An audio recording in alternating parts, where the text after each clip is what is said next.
Bonjour, bienvenue sur Eagle Repetitor. J'ai créé cette chaîne YouTube pour pouvoir aider les élèves qui sont en classe d'examen. Mais dans les jours à venir aussi, on va travailler avec les élèves allant de la 6 jusqu'en terminale.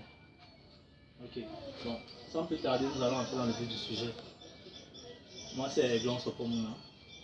Le premier chapitre, la première leçon qu'on va faire, c'est le carré. C'est une leçon du CM2, pour les élèves du CM2. Nous allons définir ce que c'est qu'un carré. Nous allons présenter le carré. Nous allons voir quelques définitions. Nous allons faire un exercice d'application et on a un exercice à faire à la maison. Bon, sans plus tarder, le carré, c'est quoi le carré? Le carré, c'est une figure géométrique qui a 4 côtés égaux et 4 angles droits. Il faut noter que le carré n'a qu'une seule dimension, le côté. Contrairement au rectangle, le rectangle a 2 dimensions, la longueur et la largeur. Bon, les formules. Le périmètre du carré. C'est quoi un carré? Voici à quoi ressemble un carré. On a dit c'est une figure géométrique qui a 4 côtés égaux. Ça veut dire que si celui-ci c'est 2 cm, si le côté c'est 2 cm, le côté c'est 2 cm, celui-ci également, et celui-ci 2 cm. Et c'est 4, c'est 4, 4, 4, 4. Donc ça c'est le carré. On va voir le périmètre. C'est quoi le périmètre? Voici le périmètre du carré. Donc le périmètre c'est le tour. Quand on vous parle de tour, de pourtour, de contour, c'est ça le périmètre. Le périmètre c'est le tour du carré. Quand on parle du périmètre du carré, bien sûr c'est le tour du carré. Que ce soit le périmètre d'une figure comme le rectangle, le triangle, le cercle, c'est le tour en fait. C'est le tour. C'est ça le périmètre. Donc le périmètre c'est côté, plus côté, plus côté, plus côté. 4 fois. Puisque le carré a 4 côtés. Donc pour éviter d'écrire côté, plus côté, plus côté, plus côté, 4 fois, on va simplement dire que périmètre est égal à côté fois 4. Donc côté fois 4, côté, plus côté, plus côté, plus côté. Le demi-périmètre, quand vous envoyez un enfant à la boutique, vous voulez le demi-pain. On va prendre un pain et on va diviser. On va prendre le pain et on va diviser en deux. C'est ça le demi. Donc demi-périmètre, comme son nom l'indique, c'est le demi du périmètre. Donc périmètre divisé par 2. Le demi du périmètre, c'est ça. Voilà le demi-périmètre. Voilà le demi-périmètre. Donc côté plus côté.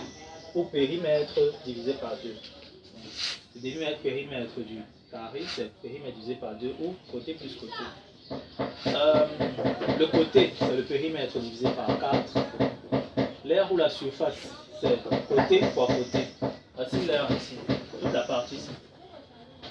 Toute la partie. Si vous avez une maison, un salon, vous voulez mettre les carreaux, vous pouvez compter peut-être 5. Ça peut prendre 5 carreaux dans le sens de la longueur, 5 carreaux dans le sens de la largeur. 5, 5, pourquoi? Parce que le côté ci est égal au côté ci.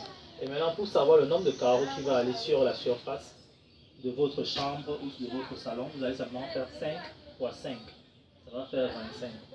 Donc ça veut dire que sur toute la surface, là, vous allez mettre 25 carreaux.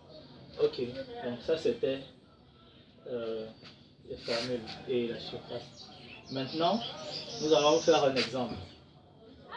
Un champ carré mesure 4 mètres de côté.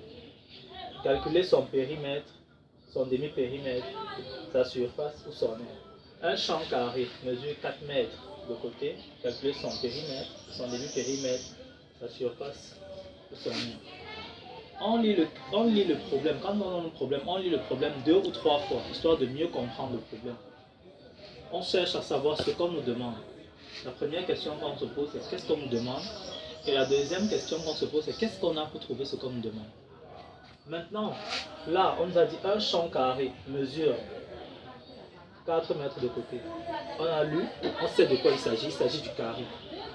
Qu'est-ce qu'on nous demande? Son périmètre. Qu'est-ce qu'on a donc pour calculer le périmètre?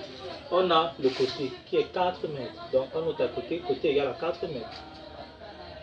On a le côté égal à 4 mètres. Donc pour calculer le périmètre, on sait que le périmètre, d'après notre formule, c'était côté fois 4. Donc on va prendre côté, on a le côté, donc notre périmètre sera égal à côté fois 4, c'est-à-dire 4 fois 4, puisque le côté c'est 4. Donc 4 fois 4, qui sera 16. Il nous donnera 16. La deuxième question, c'est son demi-périmètre. Demi-périmètre, le demi du périmètre. Donc on va prendre le périmètre qu'on a trouvé plus haut, on va diviser par 2. Ou encore, côté plus côté, comme dans la formule. Demi-périmètre égale à périmètre divisé par 2 ou côté plus côté. Donc, qu'on prenne 16 divisé par 2 ou qu'on prenne 16 divisé par 2 ou qu'on prenne 4 plus 4, on aura toujours 8. Donc, maintenant, troisième question. Sa surface ou son aire. Sa surface ou son aire, on a dit que l'aire était égal côté fois côté. On nous a donné le côté, c'est 4. On connaît ça depuis. Donc, on va faire 4 fois 4. Il sera 16. Contrairement au périmètre qui est 16 mètres, la surface c'est 16 mètres carrés. Unité de surface. 16 mètres carrés. Il faut noter ça. C'est très important, n'oubliez pas. Que ce soit l'aire du carré, que ce soit l'aire du rectangle, que ce soit l'aire. Donc, il reste. Vous donnez toujours l'unité de surface de en mètres carrés. Donc le petit carré doit toujours être là. L'unité de volume, on a les mètres cubes, et ainsi de suite. Donc, je crois que c'est tout. Vous avez un exemple là. Vous allez mettre pause, vous allez faire cet exercice. Vous avez un exercice là, vous allez mettre pause, vous allez faire cet exercice.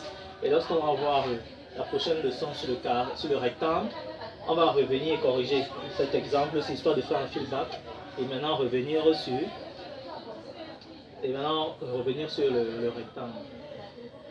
Donc voilà votre exercice et à la prochaine vidéo qui parlera du rectangle. N'oubliez pas de liker. Merci.